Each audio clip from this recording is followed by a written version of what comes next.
Senator McDowell, 7 minutes, please.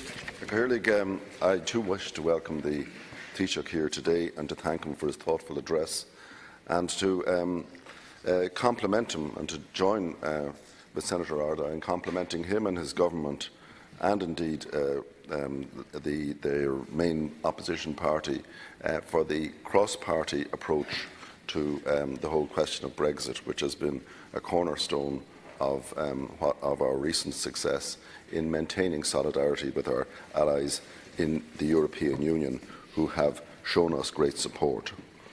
You mentioned, Taoiseach, that today is the 70th anniversary of the passing into law of the Irish Republic, and it is a time, I think, that we have to reflect on what it is to be a republic and how far we are away from establishing some republican values in practice rather than simply in theory. It was in this House that Senator William Butler Yeats, when confronted with a proposal to end the capacity of the Free State Parliament by means of a change of standing orders to grant divorce to any citizens in Ireland, protested against it at some length. And his speech, which I think should be taught in schools, contained the pithy phrase about the Protestant minority in Ireland: "We are no petty people." And he was asserting a truth which was, in those days and in decades afterwards, becoming increasingly occluded by the power of the majority in Ireland, as the two parts of this island became more and more polarised along religious lines.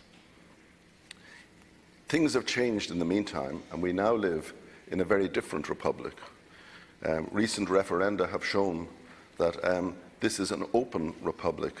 It's one which is open to change. Secondly, it's an inclusive republic. And thirdly, it's one that values diversity. And it seems to me that these things are symptoms or signs of a huge change in Irish attitudes, which we should take account of and build on rather than merely observe as spectators. You know, this House in particular is one which is composed under the Constitution in a particular way. The purpose of this House is to bring into Irish politics people who would not otherwise be there, to bring in points of view which would not otherwise be articulated and be available to enrich the legislative process.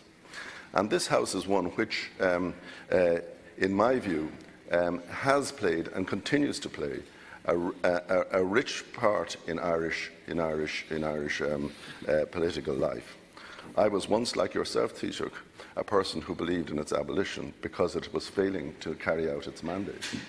But my experience as a minister, and particularly as Minister for Justice, showed me that this House was something which enhanced Irish democracy rather than in any sense tainted it. We are, though, and this is something I think that we have to consider, we are part of a parliament in the European Union. The parliaments in the European Union post the Lisbon Treaty are supposed to participate in consideration of European Union legislation, to look at what is happening in Europe and to make contributions, not simply here at home on a national basis, but to participate in the consideration of proposed legislation at the European Union level.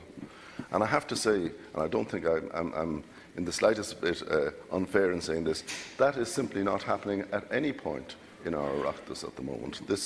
Our Parliament is, in fact, not playing its full part in the post-Lisbon Treaty legislative process in Europe, and that's something which I think we have to remedy and address in the coming years.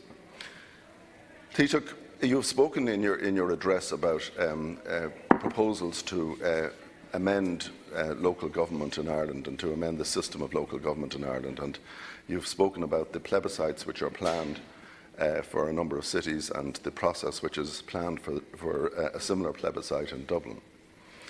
Can I say one thing? The cart should not be put before the horse here. It's all very well to consider having an elected mayor, but the crucial thing is to decide what local government is about in this country. What is its purpose? What are its powers? And where the balance of local and national power should be struck. And I'll give you one example. I know that it's a politically sensitive one. It's the local property tax. Somebody in Dublin who lives in a very small house with a limited income and who has has much higher mortgage obligations than somebody outside Dublin, living in a much larger house with a greater income, pays more to local government in Dublin than a wealthier person living in a much bigger home pays towards local government in their county outside of Dublin. And this is an injustice which the government has to face up to. And I know it's not an easy one because politics is national and there are all sorts of constituencies. But on behalf of the people of Dublin, I say that they are being asked to share a burden which is unfair upon them. And people who are of modest means are being asked to pay a disproportionate contribution to the cost of local government in Ireland generally. And that is something that will have to be addressed. Taoiseach, can I also just finish on this note? I know that you maintain contact with the British Prime Minister, despite all of the negative commentary in English media about this state and its role in the current Brexit process. But when the dust settles on Brexit, as it soon will, and when, as I hope, there will be a close relationship between the United Kingdom and the European Union thereafter, possibly having some form of customs association between them, it is imperative that this government restores warm and positive relations with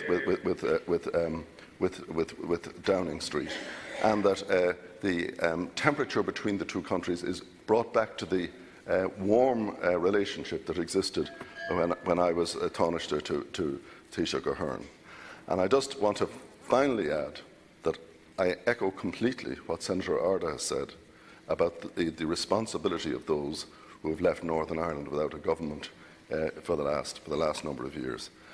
This is a scandal which must be addressed, and the two governments must put their shoulders to the wheel to ensure that Northern Ireland gets back its power-sharing democratic institutions as soon as possible.